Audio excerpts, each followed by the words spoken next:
భారతదేశాన్ని భయపెడుతున్నటువంటి ట్రంప్ మరి రీసెంట్గా ఒక స్టేట్మెంట్ చేశాడు. ఏమంటే, నేను వస్తే ట్రేడ్ టారిఫ్ మొత్తాన్ని మార్చేస్తాను, ట్రేడ్ రిలేషన్షిప్స్ అని మార్చేస్తాను అని ఒక ఎగ్జాంపుల్ ఇండియాని తీసుకుని. ఇండియాని చూడండి, మన అమెరికాలో నుంచి ఇండియాకి వెళ్ళేటువంటి బైకుల మీద కూడా వాళ్ళు 30% ట్యాక్స్ వేస్తారు. కానీ మనం ఆల్మోస్ట్ డ్యూటీ ఫ్రీ ఇస్తున్నాము మన అమెరికాలో. I will not allow this to happen అన్న పదం వాడాడు. ఒకవేళ అమెరికా మమ్మల్ని రిస్ట్రిక్ట్ చేస్తే మేము వేరే దేశాల నుంచి వచ్చే వాటికి ఇంపోర్ట్ డ్యూటీ పెంచుతామని ఒకవేళ భారతదేశం అది ప్రయత్నించింది అనుకోండి, యూరోపియన్ కంట్రీస్, జపాన్ లాంటి దేశాలు రిటాలియేట్ అవుతాయి. అంటే ఇప్పటివరకు కనీసం మనం యూరోప్కి, జపాన్కి పంపించేటువంటి వాటి మీద కూడా వాళ్ళు ఇంపోర్ట్స్ టారిఫ్స్ వేసారంటే ఇక మనకి మొత్తం ఫారెన్ ఎక్స్చేంజ్ మొత్తం ప్రాబ్లం అయిపోయింది. భారతదేశ చరిత్రలోని అత్యంత లోయెస్ట్కి పడిపోయింది రూపీ. ఎకానమీ మొత్తం కూడా ఒక కొలాప్స్డ్ స్టేజ్లో ఉంది. Then why Indian rupee fell down to such a లో?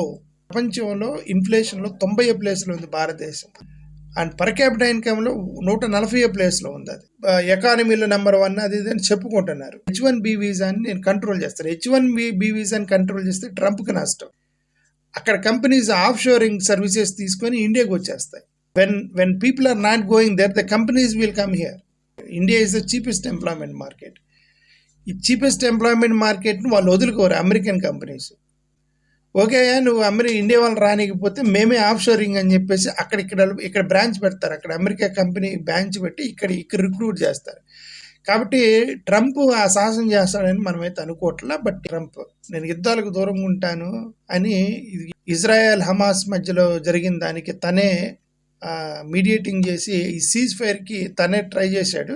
సక్సెస్ అయ్యాడు. సీజ్ ఫైర్కి వెళ్ళారు. ఇప్పుడు తైవాన్ మీద ఆక్రమించుకోవడానికి చైనా ట్రై చేస్తుంది. తైవాన్ రిటాలియేట్ అవుతుంది. అమెరికా సపోర్ట్తో రిటాలియేట్ అవుతుంది. ఇప్పుడు ట్రంప్ అంటాడు నేను యుద్ధాలకు పోను, నేను ఇంటర్ఫియర్ అవనంటాను. ఒకవేళ ట్రంప్కి ఇంటర్ఫియర్ అవ్వలేదంటే తైవాన్ని ఆక్రమించేసింది చైనా కనుక ఒకసారి తైవాన్ ఆక్రమించిందంటే మన Arunachal Pradesh is in danger. Next target Arunachal Pradesh.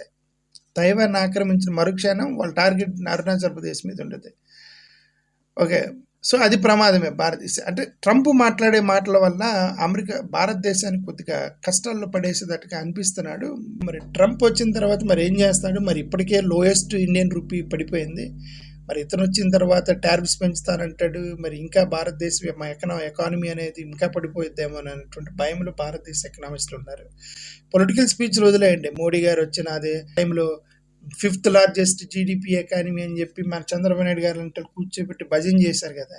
Economic world knows that status of India, not political world.